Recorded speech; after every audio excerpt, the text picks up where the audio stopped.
Hey guys, Trevor with Shadow Systems. I am in my workshop right now at home because my wife has some COVID symptoms, and so I'm not going into the office. So we thought we'd make some videos, and one of the ones that I was asked to make is a little more in-depth into the optic cut in the MR920. So you may be aware that the MR920 optic system is a multi-footprint direct mount optic system, kind of unprecedented. And it enables you to direct mount a whole bunch of different optics flat to the floor of the slide in a very low position. Most of the other systems out there compromise. You have a adapter plate, or you have to have really short screws or whatever. We have found a way to do it with the longest screws out there. So I want to show you kind of like the inner workings, kind of what's under the hood, how that's possible, and then that way you'll be more aware of what the differences are, and you can make an informed decision or explain it to other people. All right, so hey, there's two slides here, two top ends. One is for an MR920. I guess I should do it like this. One is for an MR920, and the other one is actually from an SS9F, which is an optics-ready slide from one of our older generation pistols. But I grabbed it because this is the older generation optic cut, which was also on the MR918 pistol. So I'm going to start by taking off the cover plates. We use a little blue Loctite, and just this one isn't Loctited, I guess, because it's been taken apart before. But normally you'll hear kind of a snap as that Loctite comes free. The first thing you'll notice is how kind of small the screws are. Now these are the 1/4-inch screws that we were using on the older generation optic cut for the cover plate, but the optic mounting screws were only just a bit longer. Okay, so when you take the cover plate off, you'll see two posts, and that is the best indication that you're looking at an older generation optic cut, and it fits just RMR footprint optics. So the Holosun 507, 508 series, the RMR itself, and I think now a few others. Great system, direct mount, nice and low. You'll notice it gets all the way down next to the extractor, but it is limited in that you just have that one option for the optic you can mount. MR920 has a patent pending newer system, and this is what really kind of changed the game.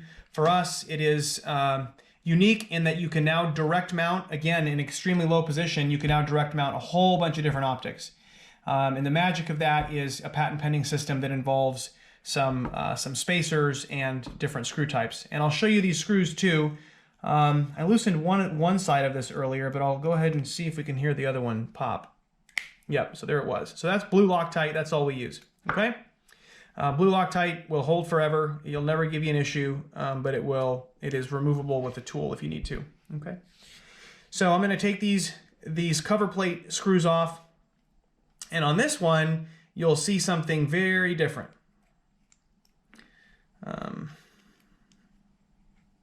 Okay. So here we remove the cover plate, and now here you're going to see a slot with an extractor, depressor, plunger, spring visible. You're going to see two sets of holes, okay, instead of just one set of holes on the other slide. And you're going to see a pin here, okay? So again, keeping in mind that we wanted to go low and we wanted to have a strong system, what we did was we relocated the extractor, depressor, plunger assembly. And you'll see it in a moment on this slide, which has a conventional system. It is now substantially shorter. And the magic of that is that your optic mounting screws look like this instead of looking like this. Okay, so I think we all can see the difference between those two, right? So we created what I truly believe is the strongest mounting system in the industry. And here's kind of the secret to how it works. So I'm going to disassemble these slides. I'll take all the inner workings out of them, and then we can see the difference in the parts. So there's the conventional setup, and then here is the MR920 setup. All right, so I'll take the conventional one apart first. Many of you will be familiar with this disassembly sequence. All you basically need is a punch. This one happens to be, what is it? This is an 1/8 inch, okay? So you reach in there, grab the back of the spacer sleeve, pop out the rear cover plate. There's your firing pin spring assembly. Here's your extractor, pressure plunger assembly. Here is your extractor. firing pin safety and spring. And now you have fully disassembled the slide minus the channel liner, which remains in the slide. So there's your inner workings for a conventional setup like an MR918 or some of the older Shadow Systems products, okay? You'll notice, of course, there's no through holes other than these two screw holes, and really those screw holes for the optic are just providing a place to thread things, because if you go too deep, you run into all this inner stuff, the inner working. Specifically, you crash into the depressor plunger if that screw is too long, all right? Well, now, what did we do over here? So the first part of the disassembly sequence for the MR920 system is approximately the same. Removing the rear cover plate, you'll notice it's slanted because this is the MR920 system, so it just has a slanted back.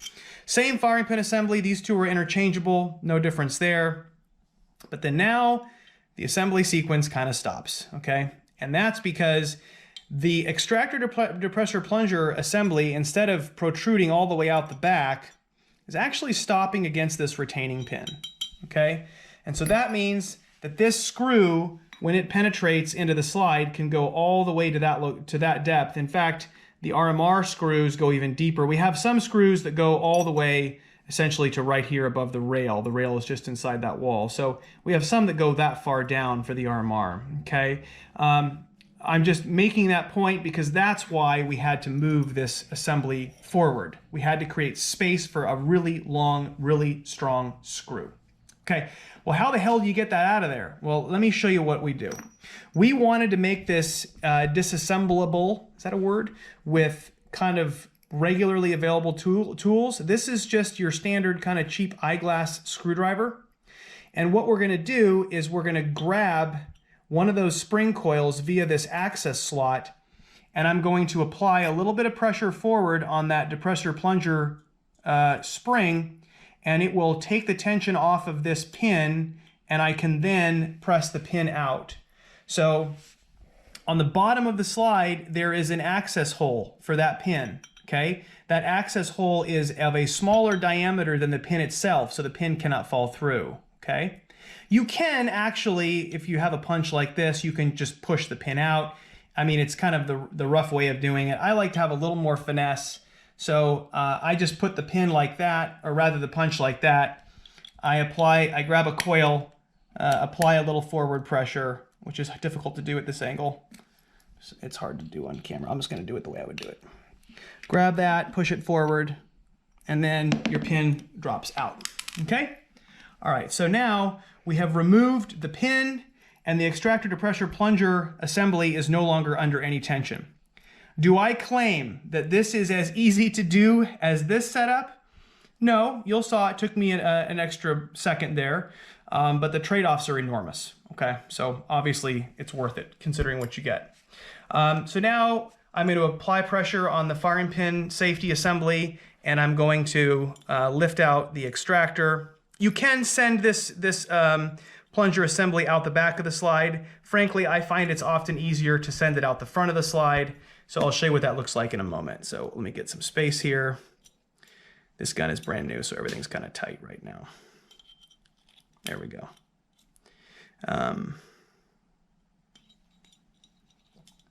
And that's not gonna work. All right, there's your extractor, and there's your firing pin safety assembly. And then here, I send it out the front. You'll notice you can just take the whole depressor plunger assembly out the front. Okay, so this, believe it or not, is 100% analogous to this. This is the conventional assembly. This is the MR920 Optic assembly. Of course, with a pin placed at the rear. All right? So, we've abbreviated that whole assembly. We've created clearance above it for that screw, or I should say behind it for that screw. And now we can send the screws all the way to the bottom of the slide, okay? The only difference in components between an MR920 optic cut and a older generation, the only difference is the extractor depressor plunger assembly. And in that case, it's really just the plunger itself. The spring and the bearing are identical. It appears this is a different generation. This is an older gun. So these springs may appear different, but they're actually identical. And that pin is, of course, unique to the newer generation optic cut. So that's it.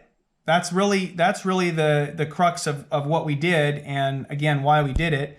As far as reassembly, so the reassembly process is similar to what you just saw. Again, I think it's easier to go in from the front with the shorter plunger assembly. We're making sure that we have the plunger oriented forward instead of the bearing. Okay, and then we're going to insert our extractor. This one's a little catchy. I guess it's because it's new. So, oops, I almost forgot my firing pin safety. Sorry, firing pin safety. There we go.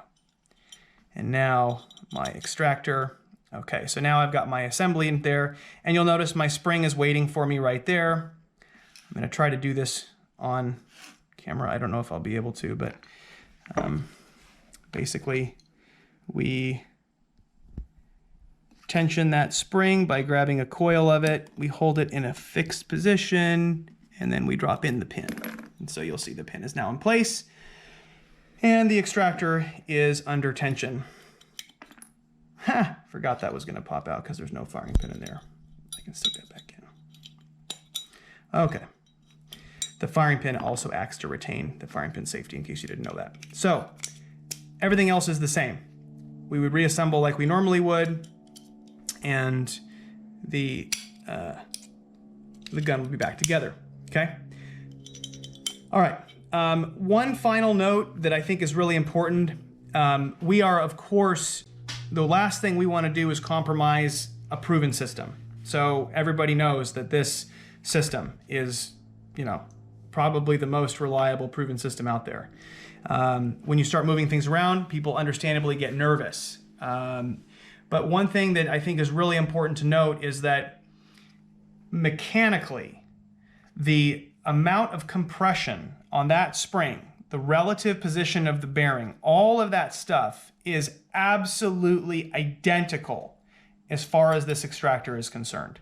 So all that's happened is the midsection of this piece here on the older generation plunger is gone, and it is now just a much shorter part. But this pin positions the bearing against the back of the depressor plunger at the same distance as the back plate does on this one. What I'm really saying is they're identical mechanically. It's just shorter. Okay, so we spent a lot of time making sure that the pin was doing what it was supposed to, was putting the assembly in the right position, and that the tension on the extractor was the same, and it is. It's just a shorter component, okay? So that's how you disassemble, reassemble. If I was going to tell somebody about it, I think I would say, they've shortened up the depressor plunger, same system, just a little shorter, relocated it so we can put the screw all the way to the bottom of the slide, so we have the strongest optics mounting system out there. Look, optics are the wave of the future. Most of the way that we see optics getting put on guns now is like you're working around what was already there. We decided to solve the problem and create a slide design that was specific to optics mounting, not just kind of an add-on solution of plates and weird small screws and things like that. Okay, so it just gives you a dedicated mounting position or mounting platform that is incredibly strong. And the trade-off is, if you need to do armorer level disassembly, like you just saw, it's a little more difficult, it's a little more dicey, but even on video, first time, it can be done with just like an eyeglass screwdriver. Okay, so hope that was helpful, and by all means, ask us questions if you have them.